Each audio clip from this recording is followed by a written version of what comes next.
Hi folks, this is Isla from the new federal state of China. Welcome to our special program, Miles Trial. We will be live on weekdays from 3 p.m. to 4 p.m. Eastern Standard Time to bring you most recent updates about MILESGUO's trial, which is currently taking place in the Southern District of New York, and the courtroom is 26B. His trial is fully open to the public. We encourage everybody to go onto our websites to look at the transcripts and to follow us on Rumble, on Alpha TV, on Getter, on X, to follow us for more updates about Mr. MILESGUO, the founder of the new federal state of China, and his current trial. And as many of you might have been aware, Mr. Guo was indicted by the United States with 12 federal counts. Most of the counts were related to financial charges. The government bears the burden to prove all of these allegations. This is actually the day 20 of Mr. Miles' trial. At this moment, the government has still been bringing new, witnesses, including former employees, individuals who claimed to be victims of this case, and also many of these FBI agents to bring to testify in the court. And so we will now get connected with Max, who actually attended the court and now live at the outside of the Southern District of New York. Hey Isla, it's great to be back reporting live to you from the Southern District of New York. How's it going? Great, Max. Thanks so much for coming. All of us understand that yesterday was a public holiday, so we do not have heard anything from the court yesterday. So brief us, a little bit of, this week and how, things resumed this morning. Obviously, I was aware that the government today brought more witnesses, and most of them were, FBI agents. So tell us a little bit more. Yeah, absolutely. And just to give you guys a brief rundown, it's been a very, very hectic day. Forgive me if I'm constantly referencing to my notes. We actually did bring in 4 new witnesses today, 3 of them being FBI agents. And because we recessed at 2:30 and I'm here after the recess, I can assume that they're probably going to bring on a 5th one, which probably makes it the most jam-packed day in terms of number of witnesses so far. Right, Max. So we were aware that since the first day of Mr. Miles' trial, the government has kept calling different witnesses. Many of them were FBI agents, and some of these FBI agents testimony, either direct questioning or cross-examining it was very short. And so brief us a little bit on the new witnesses that were being introduced in the court today. On the other side, I want to remind all of our audience, it seems to us that the government had spent lots of time in introducing new evidences, new witnesses to the court, while the judge actually estimates the trial to get closed on July the 12th, which was less than a month. And so, Max, tell us a little bit about the first 2 witnesses that were being introduced this morning. Yeah, absolutely. So just to give you guys a little recap, on Tuesday when people ended the court, we were just finishing up with the 21st witness. She was the CEO of G Clubs. Her name is Leah Marie Reyes. We finished with that witness on Tuesday, and today we actually begun court with the start of the 22nd witness, who's Miss Gale, a FBI analyst, and she was responsible for also taking some photos within the March 15 seizure, like the search search of the Sherry apartment. So she was responsible for providing the government with some documentation and some photographs of what happened during that seizure. So like you said, it was a very, very brief process. The cross-examination had begun by 10:10, which is roughly 40 minutes, give or take. And by the time that 11 o'clock rolled around, we had already introduced the 23rd witness, Elizabeth Burstler, who was a client service associate at Morgan Stanley for 16 years. So she was more so the financial side in relationship to what had actually gone on in terms of wire transfers between like Fiesta Properties and G Clubs, etc. So she gave the government a bit more to build upon that. And yeah, like you said, these are very, very short witnesses. Mind you that we were informed that the government might have brought 17 witnesses, but today I can assume that they're already bringing on their 26th so far. So yeah, like it's I'd love to get into a bit more specifics, but I just wanted to let everyone know that Mr. Miles is also doing very, very well, as he always is. Just to give everyone some reassurance, he came in today sporting like a dark gray suit, complemented by a light blue tie and a white dress shirt. He's in high spirits, like we reported last week. He was seen hugging and even kissing some of the members of his defense counsel on the cheek. We can only assume it was probably because hopefully by the end of this week we can see some of the defense witnesses stand on trial and testify as well. Absolutely. Well, that's the part that many of our supporters are looking forward to see that in the trial, right? And so Max, tell us, if you observe any of the arguments that the government was trying to make through the first two witnesses. Obviously, we understand that the search and seizure of some of the assets that took place on March 15th was brought up again. Were there any photos, or any documentations related to that search were being presented in the court today? Yeah, so well, we found a lot of the evidence to be represented. In fact, today there was a lot of repetition and redundancy in the evidence that was represented. But for this Miss Gale, the FBI analyst who was responsible for taking some of the photos, they were just looking to extrapolate some more information based on the photos that she was taking. So for example, she was taking some documentation, some notepads, some legal writings based on, for example, things showing vehicles that were bought, like the Ducati, the Bugatti, the camper van. They mentioned the Rule of Law Foundation, the Rule of Law Society donations, and some things to do with G clubs. They were also trying to extrapolate the correlation between Miles's seizure as well as Yvette Wang. So there were some documentations and passports that belonged to Yvette Wang, and just some miscellaneous stuff, like for example the fact that there were Hermes apparel just lying around. All to paint like this picture of Mr. MILESGUO being a very extravagant man. But that was essentially the argument that they were trying to make, or they were just trying to build some more details regarding the seizure. So when we came to the cross-exam at 10:10, the main purpose was to attack the solidity of her documentation. Was it complete and accurate, to which she had some shaky answers to. She said that it wasn't really accurate notes to the testimony. She wasn't keeping much accurate notes. The second argument was that to whether or not question her knowledge and ability to actually speak upon the evidence. Because keep in mind, she was just a photographer. All she knew what was going on was to take photos based on what people were, like the FBI agents were presenting to her. So her testimony didn't hold much substance, as revealed by the cross. She couldn't actually have the authority to speak on what was actually going on, what was being presented. And there was a lot of contextual errors as well. For example, the Hermes was more so implied to be like gift boxes and whatnot. Just to give you guys an example, a lot of these things were basically contextualized by the cross. And like we said, it was just the photos being shared. Absolutely, Max. It was very important for us to, mind all those details, right? Some of the evidences kept showing up again in the court.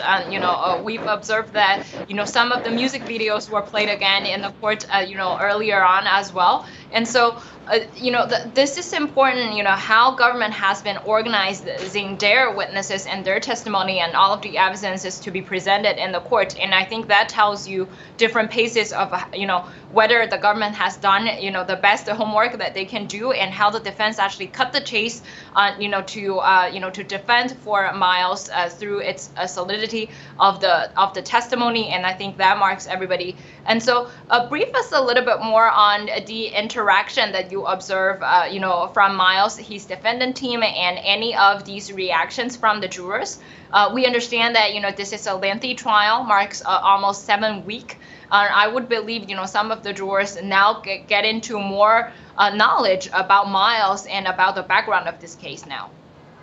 Yeah, for sure. And that's super important to hold like this favor of the court, this juror to have like a character, because like you said, a lot of this trial has been just sitting in the courtroom, and there's not much to go after except for like how they present themselves. And Miles has always been very, very presentable. He's always been very charismatic, and I just wanted to like touch on a little bit about what happened in terms of reactions in witness number 2, because Scott was doing our lawyer Scott was doing the cross-examination of Miss Elizabeth, the banker.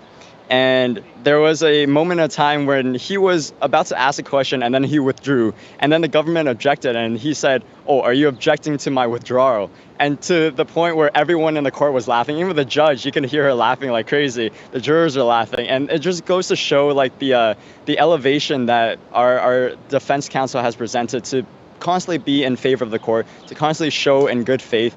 And this has also impacted the way that they're cross-examining these witnesses, because they're always asking questions in good faith, and to even allow them to build rapport with them and allow them to share information that they wouldn't normally share to the jurors. Yeah, absolutely. It was great to hear details, of that. Our defense lawyer was able to bring that sense of humor to the court and gives, the court a different vibe and a different atmosphere when a witness was, being given the testimony. So Max, thank you so much for bringing us live updates. We're very happy and I'm very appreciative of your efforts and the time today. We hope to see you again. Absolutely. Thank you so much for letting me share this brief overview. Like I said, it's been a very long day, so hopefully the panel can dive into the rest of the witnesses that I didn't get a chance to yet. Thank you again. Absolutely. Max, thank you so much. So, folks, if you're curious about any of these updates of Miles' trial, you can follow us on the program Miles Trial on Alpha TV on Getter. You could also follow us on our X account and Getter account at NFSC Speak.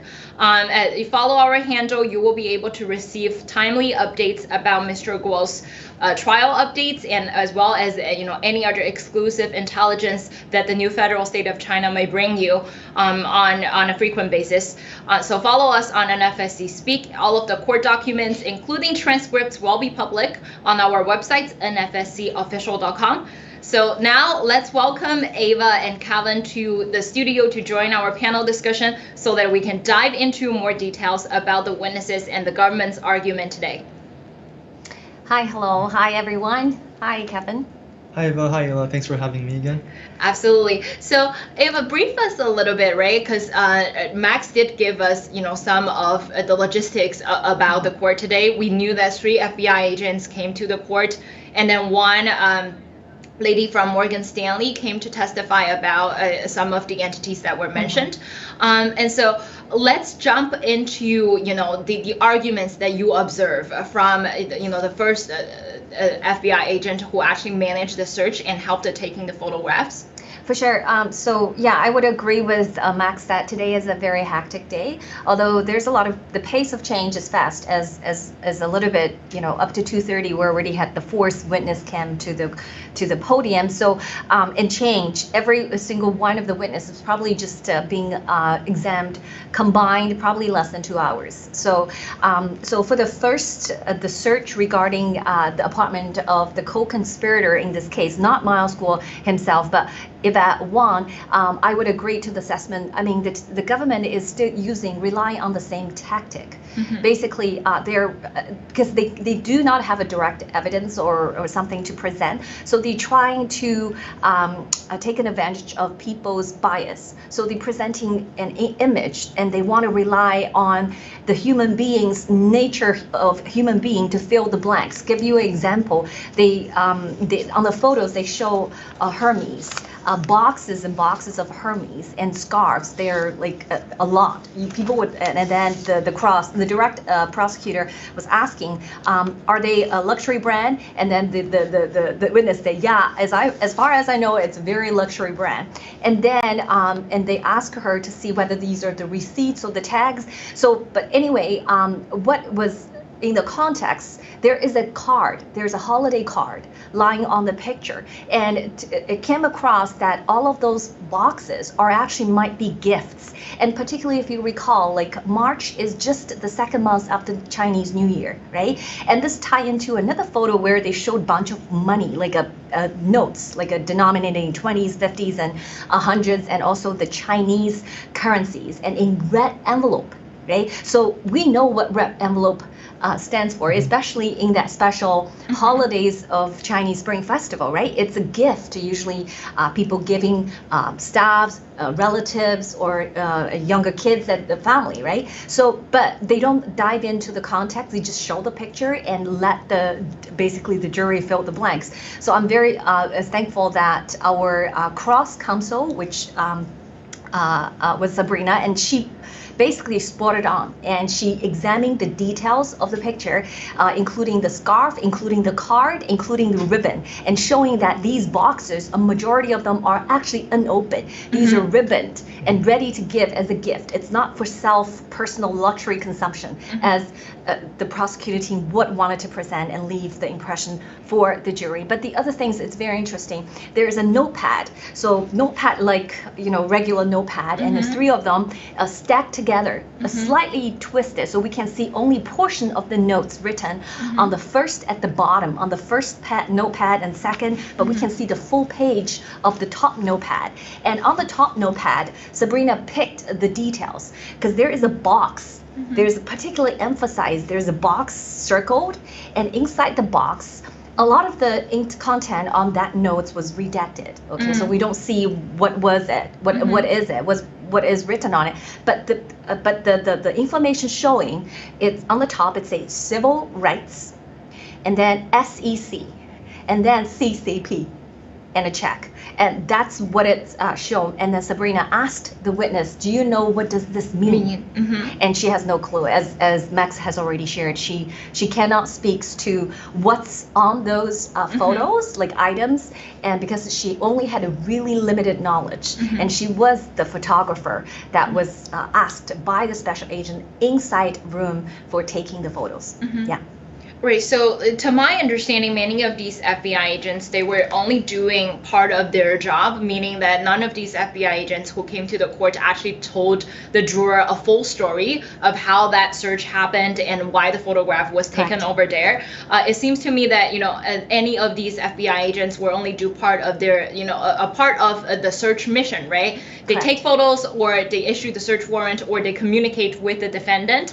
And so when they came to the court to testify, they could only tell their part to the public. And so, Kevin, when you saw all these photos that were being presented in the court, what's your first impression? And were there any of these reactions that you observed from the jurors? Because obviously, cash, right? Hermes scarves from luxury brands, these could cause people have typical impression and might have, stronger attitudes towards certain things when the photos were being taken in the search. Yeah, I mean, I'm sure, just me and all the jurors and everyone else in the courtroom had a feeling of, deja vu, like, oh, here we go again, with all the evidence and the photos where, we have the witnesses that are all, have very localized testimonies. So they only have the knowledge that, at the time of the scene they were at, and in court they don't testify to what they know. And like we've seen, they don't really know very much, right? And, like Ava and Max mentioned before too, the prosecution's strategy is just to keep doing the same thing over and over again, right? Try to paint a picture, and then we have the defense trying to clear that picture up, right? Like you mentioned with the Hermes bags and the scarves and everything, they were all just gifts, right? And we only know that because during the cross, Sabrina was able to clear that up. Otherwise, we would just have a completely different picture. And so like I mentioned, that's just a strategy over and over again, and it is getting a bit stale, but it shows just how the prosecution is grasping at straws. Right. And so I would imagine that with all of these cross and direct examination of the FBI agents came to actually very short, actually comparing to other witnesses that they have brought into the court, former employees, claimed victims. These FBI agents' testimony appeared to be quite short and precise, and so what are the further arguments that the government was trying to make through the lady from Morgan Stanley? Because obviously there appear another witness who came with a financial background and maybe present some financial documents. Yeah, so I think the second lady actually, yes, her title on the signature on the email, she's a senior customer service associate at Morgan Stanley, and she had 16 years of working experience. So I think it's through her, the prosecutor team wanted to paint a picture that when there's a lot of wire transfers, first of all. So she helped handling multiple wire transfers, okay, and from G Club bank accounts to others, okay, pertaining to whatever loan agreements or whatever.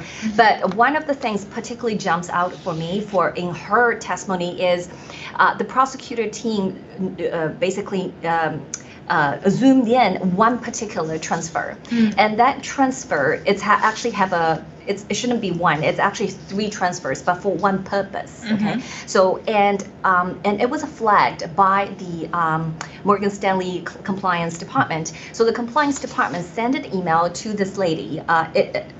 Elizabeth is her first name, and she then forward the email to the sender, which is her. Okay, the G Club owner, UBO, her, and basically, sorry, not her, the controller of G Club, Alex H, and ask him to clarify what is the wire purpose, what's the money transfer for. So, and then Alex replied and use quite a tentative tone describing what basically the purpose is for this wire. So this wire is from G Club Operation LLC to another entity called Fiesta Developer Property, which owned by this the UBO named her, based in UK, and they are possibly, looking into entering to a deal, a plan to purchase a real estate property. And then they also in the same email mentioned about loan payment as well. Okay, so this is the structured loan payment, blah blah, and then the lady, basically this Elizabeth, this banking specialist associate, took that information, took upon herself and rewrite it and filled a report for internal use of Morgan Stanley's compliance team. They call it fraud department. So basically she summarized it, say this is a wire for a affiliated entity for real estate transactions. So that's the purpose. So in her describing of this wire, she omits all the possible plan, like those tentative kind of terms, prospective terms, right? She did not mention any of those. And then because during the prosecutor team, so the direct, she confirmed, she said, if I would have known that the purpose of this wire is not prescribed as what it described in this email that's sent to me, I would actually flag to my superior.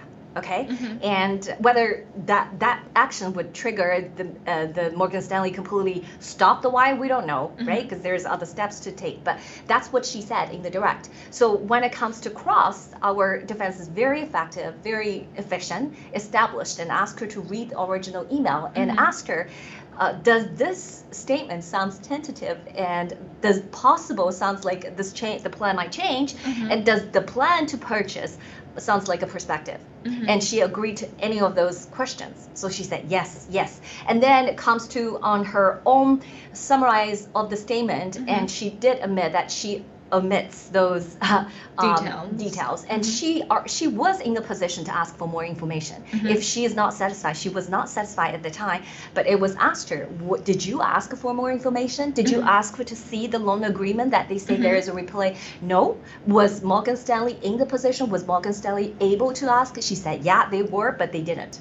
Okay, so they let this wire go, which it shows you it's a normal transact of business and nothing wrong with it. But the prosecutor team again wanted to insinuate something wrong with it. But at the end of the day, the evidence speaks for itself.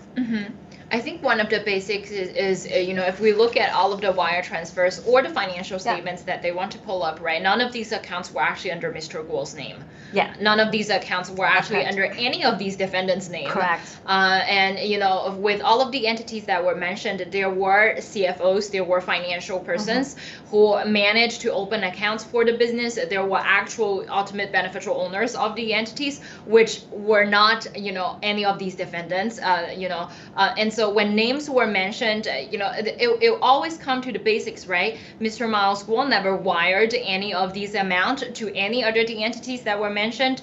However, we saw, evidences coming in from the government side, and it was always that, people were questioning about the purpose of such wire. And it's interesting to see, how, the witness from Morgan Stanley actually summarized the email that, that the employee of G Clubs sending over to the bank to confirm the purpose of the wire. And it seems to be, now the point came to whether the summary actually reflects on the actual purposes of the company's wire. And so I think that was interesting to see, how the defense were actually able to mention that sharp point.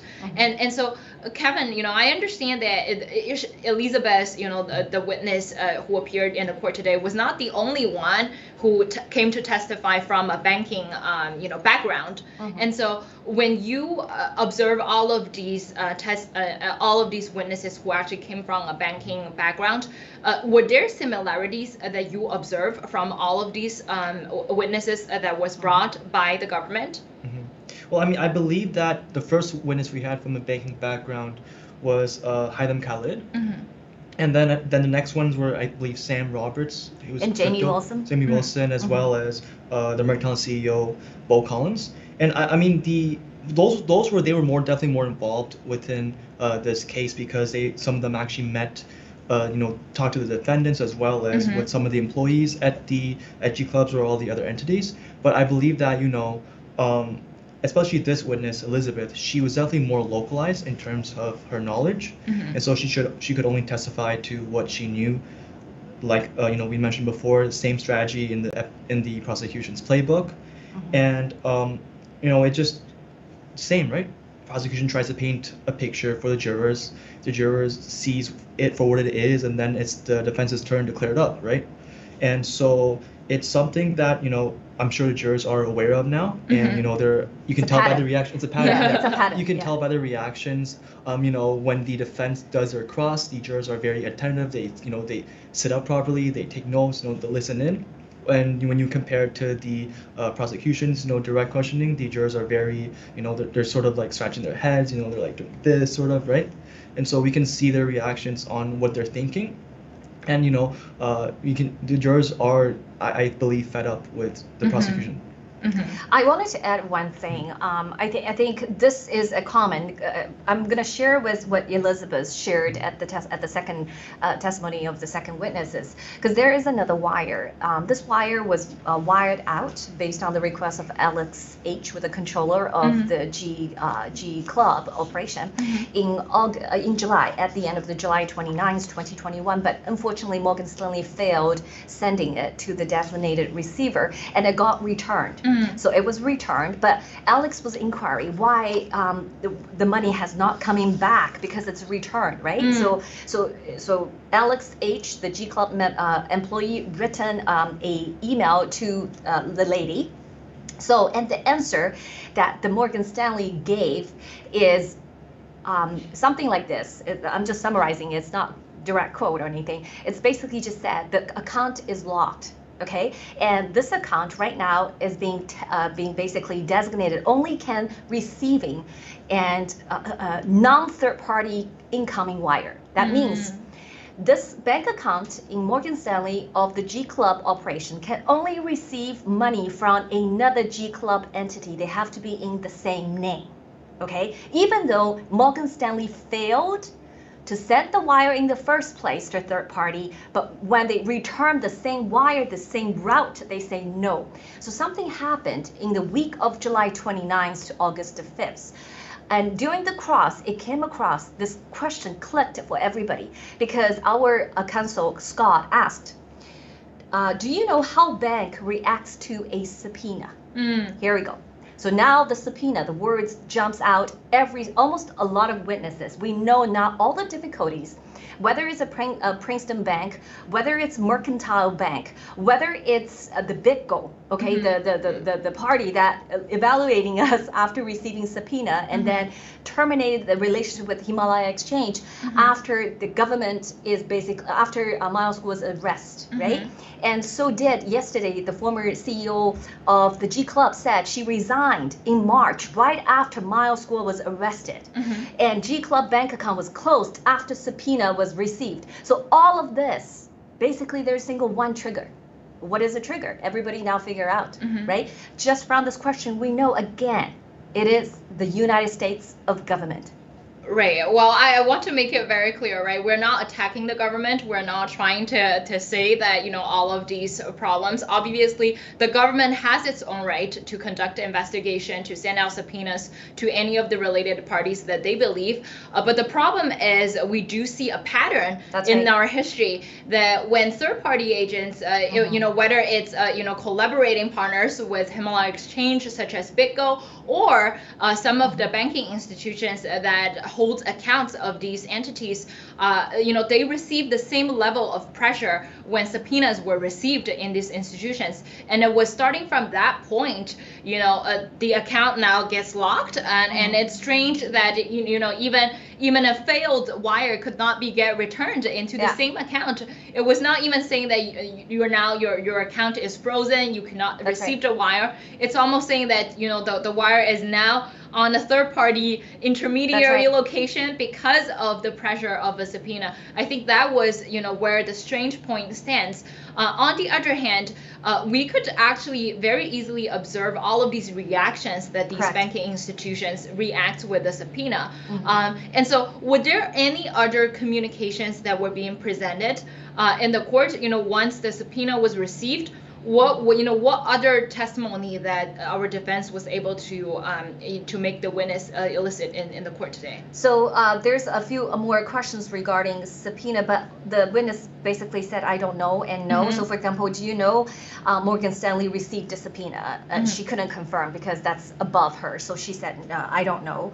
And then there's other question, if you received a subpoena, what your compliance department flag the client who has just got a subpoena from the government, and she couldn't answer. She said she doesn't know. So, but from this we understand this is the pressure that coming from the U.S. government, and we understand that because this is a business reputational risk, right? For like a BitGo, for a Mercantile Bank, and it's also personal risk for a former CEO of G Club and for a former whatever the so-claimed victims, right? They're afraid. They basically, they were subpoenaed, some of them signed non-prosecution agreement exactly for the purpose because they didn't even know what's going on, but they're afraid of being charged. And that came across so clear in Lee Marie, the CEO of the G Club, right? So that is why I think we see a pattern. And as you said, we definitely respect the U.S. government. They have the rights, right? They have to basically uphold justice and protect, American and American companies' interests. So they have the rights to do investigation. But what we are saying is everything happened and everything linked together. So we see a much bigger picture, and we want to present the picture to the audiences so you basically know what's going on and where you need to look into further, right? So Yeah, I think the point is, once we saw and read through all of these testimonies, it was very clear that even with, a client associate who came from Morgan Stanley, she was actually not the one who controlled how compliant the account could be. She was the only, the front faces of the bank to communicate with the employee of G Clubs. So there were parts that she couldn't be able to explain in the court, even when, questions were asked, because she was only the front face.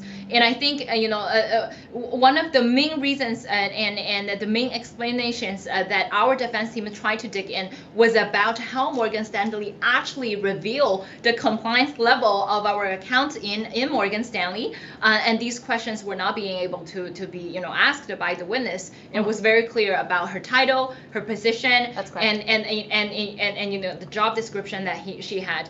And so, it appeared to me that, with specific specifically with the second witness, that the government was still trying to put the emphasis on, the wires and trying to leave an impression with the jurors saying, hey, the bank received a subpoena, some strange things must have happened. This is exactly why, the wire was got frozen, the account could only be put out there. And so how could, and I assume, with the second witnesses, it almost reached to the lunch break, right? So. Yes. And so, what are the backgrounds of the witnesses that you guys observed in the afternoon? I understand that they also came with an FBI agent background, yes. But what specific area that they were working on and how were they related to the case, Kevin? Yeah, I mean, in the morning we had an FBI agent as well as the bank associate you just mentioned, and then after lunch we had another FBI agent, and then after that it was another FBI agent. Yeah.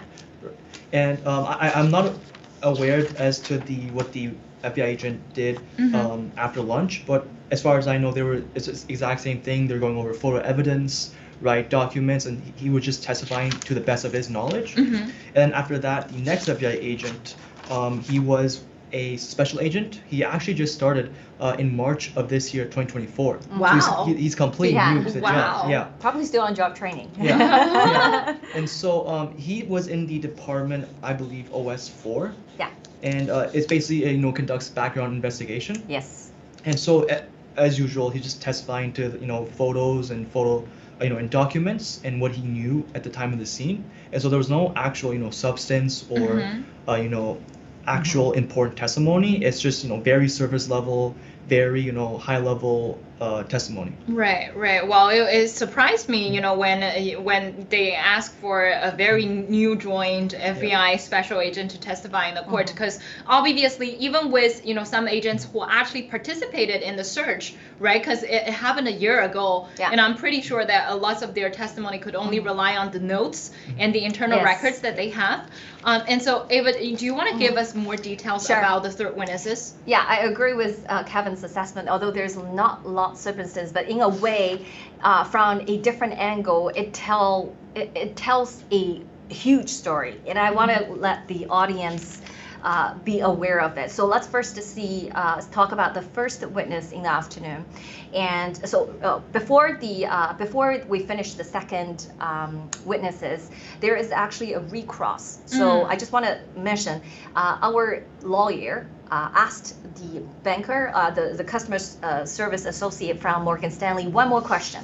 Because remember the email talk about loan repayment program, okay? Because was trying to explain the purpose of one of the wires.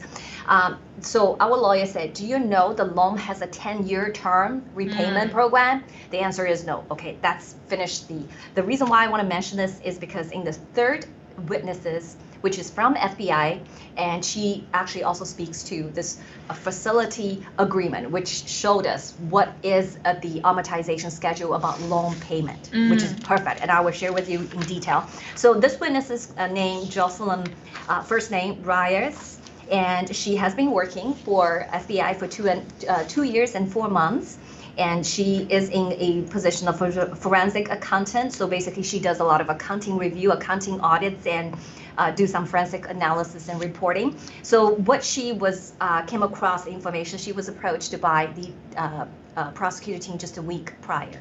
So she literally only had 6 days, I guess, to basically prepare. And she confirmed that she only made very minor stylistic suggestions to the prosecutor team, which we're not sure whether the prosecutor team took the suggestion or not. I don't remember if she confirmed that, but that's not important. So she testified. Main purpose of her testimony is to basically paint a how do I say that, a lay of the land of the banking trial for the wire for purchasing the remember the Ferrari FXXK Evo car, like an EVO car, and it's a race car. It's in $4 million.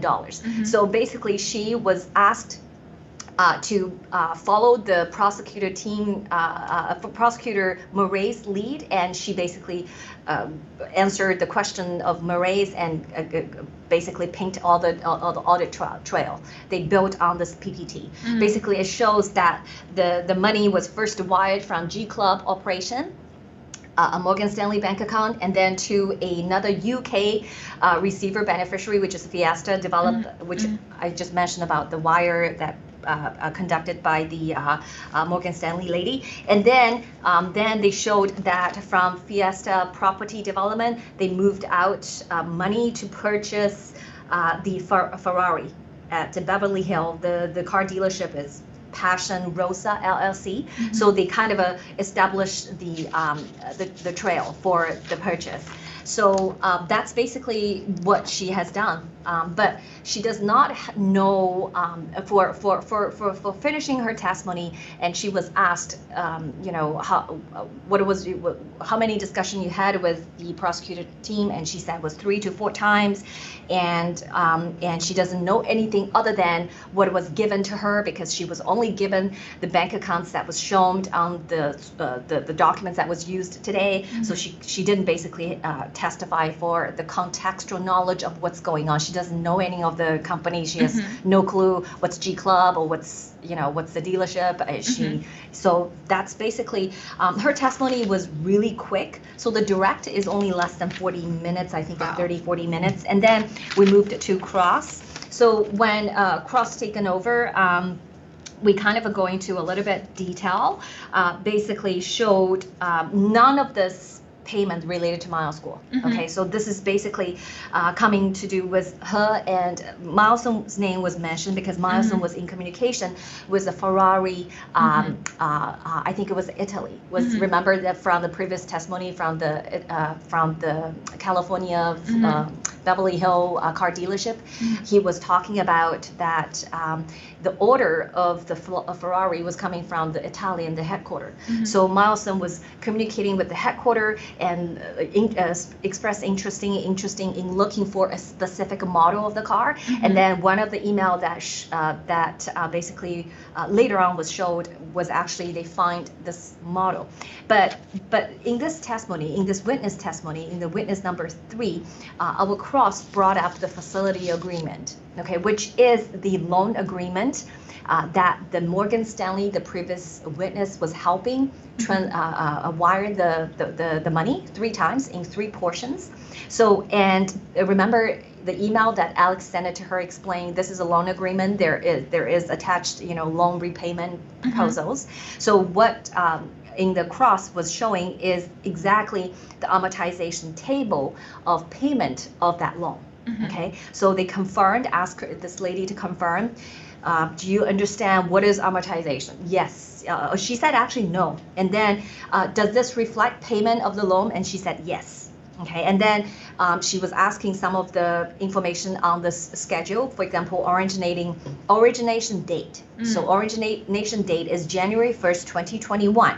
And then ask her, what's the first payment date in this contract? And guess what? The first payment date is January 1st, 2023. So the bank account in Morgan Stanley was closed in the summer of 2022.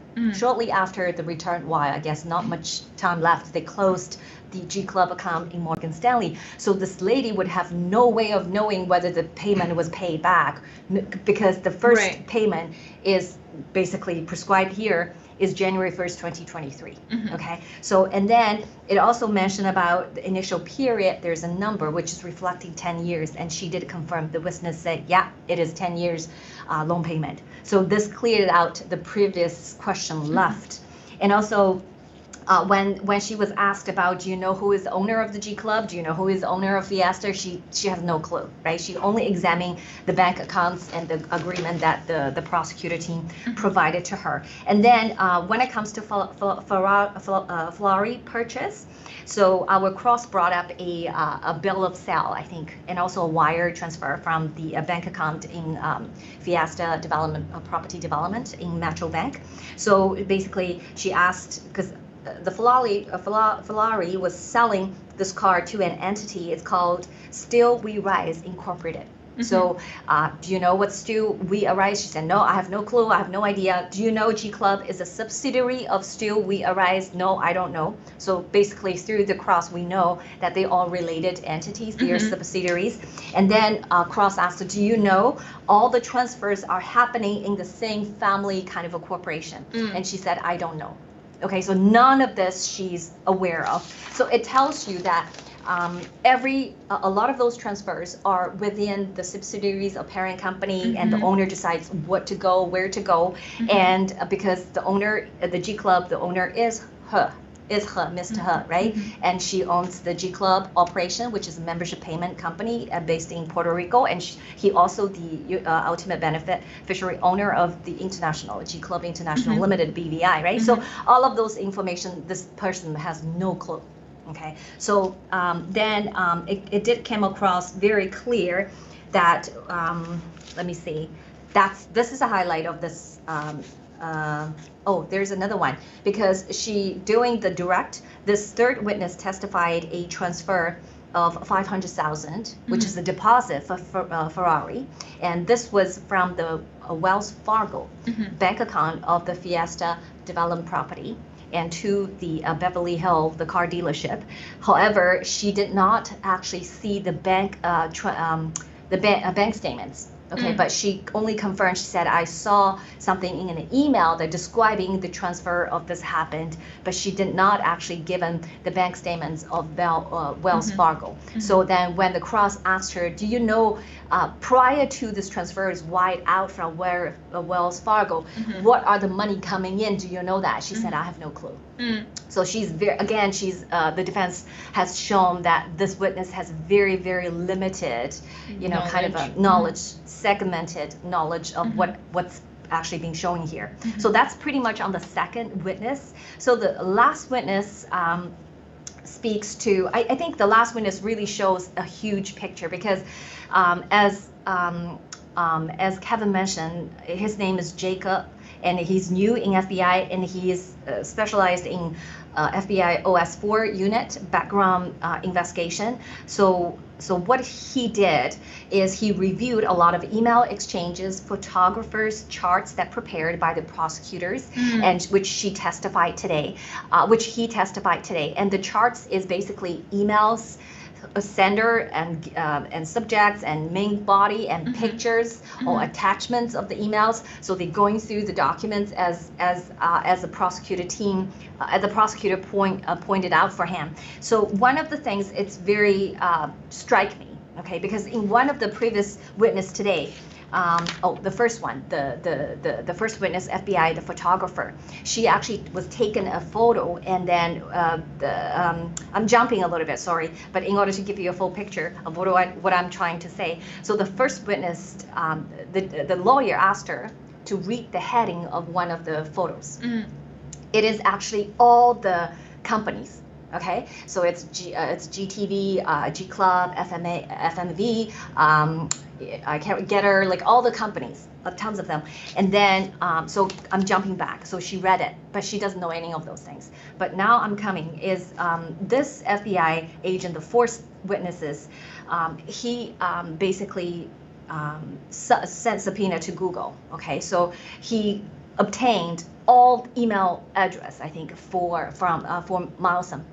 So basically, Google provided tons of, I would say it's invasion of personal privacy. So today, Milesum has no personal privacy at all, because we see his photo, we see all the email communication that they summoned, we see his family photos, you know, and a lot of information, his address, his passports, none of them are redacted. You know, I mean, I feel it's a grave violation of his privacy, because there's no reason for that information to show, because they only read one thing about it, right?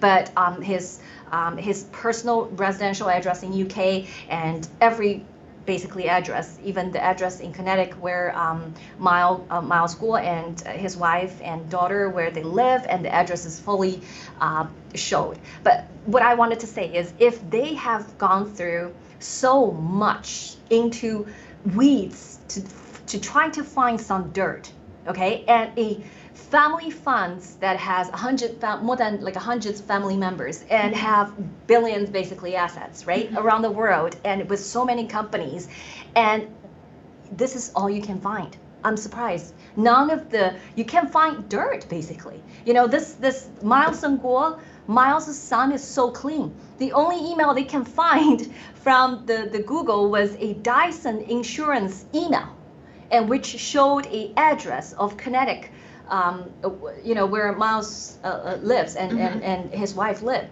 right? So this has surprised me. They tried so much and they had so long to prepare this, like a March 15th, 2023 to May 20th. Like they had over a year to prepare the case, and they have all the authorities and power in their hands, and they basically subpoena everybody and get Google to comply, and this is all they can find. And so that's why I say what they didn't say tell me a lot. You can't find anyone more cleaner than Miles and Guo and Miles Guo and Guo family. Right. I think that, the interesting point, especially with the testimony of FBI agents, is it seems to me that all of these FBI agents, they do their own part, right? With the forensic accountant, she was not the one to understand the context. She was only the one to examine the wire, the designated wires. So even when more information were being questioned in the cross-examination, she could not answer any of these contextual questions or even, informations before and after the wire. She was only the one who actually saw, okay, there was one wire coming from one company to another, and that was it. And so, it reminds me of, previous FBI agents who actually testified that even the PowerPoint was not edited by her, by the witness, himself. That the prosecution team prepared the PowerPoint for the witness so that they could testify in the court. And so there were patterns and those subtle details that were captured by the defense team and by every public spectators in the court. So we understand, what strategy was being used by the government. And I was very surprised to hear Ava say, all of these private communications, privacies about Miles and Guo, Mr. Miles, son, got revealed in the court. Remember, his children, none of his children were defendants of this case. So there was no point to demonstrate such large scale of his privacy information in the court, that's right? Because Miles is not a defendant in the case. And so even if the government was trying to present certain things, I think there was an extent where people will question, was it worth it doing so? And what was the ultimate purpose of presenting such large scale of privacy information? So I want to mention actually one detail that was probably not relevant to this case, but 10 years ago in 2014 June, Mr. Miles' son, Mileson, was actually jailed by the Chinese Communist Party in the past, simply because the Chinese Communist Party wants to use him to testify against a CCP official. And so it was the very first time that CCP's hands reached out to Guo families. And it took, Mileson lots of time to recover from all of the disasters and the traumas that he received in the jail. And 10 years after, the CCP's pressure, prosecution, and all of these, just the efforts of how the Chinese Communist Party wants to attack Mr. Guo's family still exist.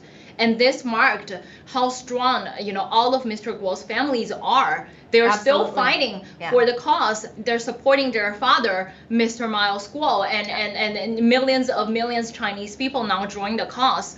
So, imagine, right, for 10 years, you're living under the power and the tyranny and all of these prosecution and life risks every single minute. Even if we speak, right? Imagine that the passport, residential address, even every email of your account was being revealed in the court. It gives people, it was almost like how Chinese Communist Party had done to Chinese people, right? It makes you, when national security team came to our supporters' home, threatened their families, it was the same. Yeah. The CCP's national security team came to supporters' house saying that we had your communication. We know who you called, who you emailed to. We have information about every wire transfer that you made. It was the CCP tactic. That's basically. Right. When you have power for so long and when you enjoy those power, it's very hard to not abuse it. Actually, I respect the power of the government, but I think this is really concerning in terms of how pervasive this investigation on MILESGUO is. And also from yesterday's, the other witness, the former CEO of G Club, right? It's the same thing. When they entering the non-prosecution agreement, when her lawyer was talking to the prosecutor team, and she was asked to leave multiple times. And she was under the impression that she didn't do anything wrong in the initial couple meetings with the prosecuting team, but something happened in the process that made her change her own mind, made her doubt what she did previously. Okay, so I think there are something here that we need to pay really close attention, which is how do we prevent the possible abuse of power in the process of upholding justice, right? I think prosecutor team need a reminder as well, and we do wanted to have a different perspective on this topic, but we respect their authority and the power to do their own job. Right, right, exactly. And so, Kevin, tell us about your general impression, because obviously you've attended trial for quite several weeks, and just as someone who's very new to the court, and now you're getting more knowledge about the trial. Tell us about your feelings, your impressions, and everything you learned. Yeah, I mean, I'm very grateful to have experienced these past few weeks in the trial in the courtroom, and really getting to learn more about the rule of law in the United States, and how completely different it is to the CCP system. And the reason why we here at NFSC do what we do is to expose the evils of the CCP and prevent that type of system from coming into the United States, right? We're trying to wake Americans up, and just from what I've experienced these past few weeks, getting to see the prosecution questioning, the defense's chance to back themselves up and paint a different picture. It's just such a great system that allows everyone a due process, fairness and equality, even in the court system, where here you are determined, you're proven. I mean, you're innocent until proven guilty, right? That's where right. in the CCP system, you're basically guilty, right? Like I mentioned before, it's all a show, right? Yeah. But here, this is actually a system that's designed for the defendant, to be able to stay innocent until proven otherwise. And so that's something that I believe all human beings deserve, and just getting to actually experience the system is something that I'll always remember forever. Right, right. I think even even with the fact that Mr. MILESGUO was able to wear suits, different suits every single day, That's right. marks how different it is from the United States to China. Because like Kevin said, right, everything that you saw on the CCP court was pre-scripted. It was a show trial. It was not even the trial itself. And with all of the defendants, whether it was actually criminal or a civil case, when you were put on trial, you were already found guilty by the government.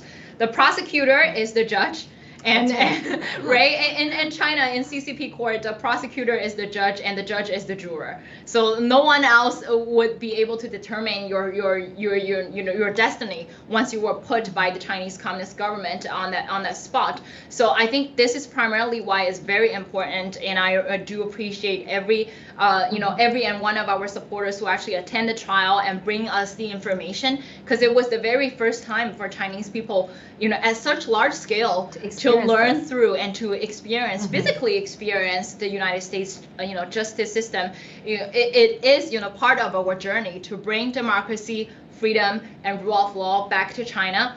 And so everybody, please shout out to you and all of us, who support the new federal state of China. A special thanks to Ava and Kevin and our Max today. I also want to thank Jeremy for featuring our show today at LFA TV. And thanks to all of the Rumble family's supporters. Remember, we're new federal state of China. Our sole mission is to take down the evil Chinese Communist Party Please join us, support us, and pray for Miles. We believe in his innocence, and we know that Miles is the strongest man that you will ever see, in this planet. He will fight for his innocence. He will fight for the cause and all of the determination to eliminate the evil CCP. So we will work together. We will fight together. We will see each other at tomorrow, 3 p.m. to 4 p.m. Eastern Standard Time. Thank you so much. Thank you. Bye-bye. Thank you.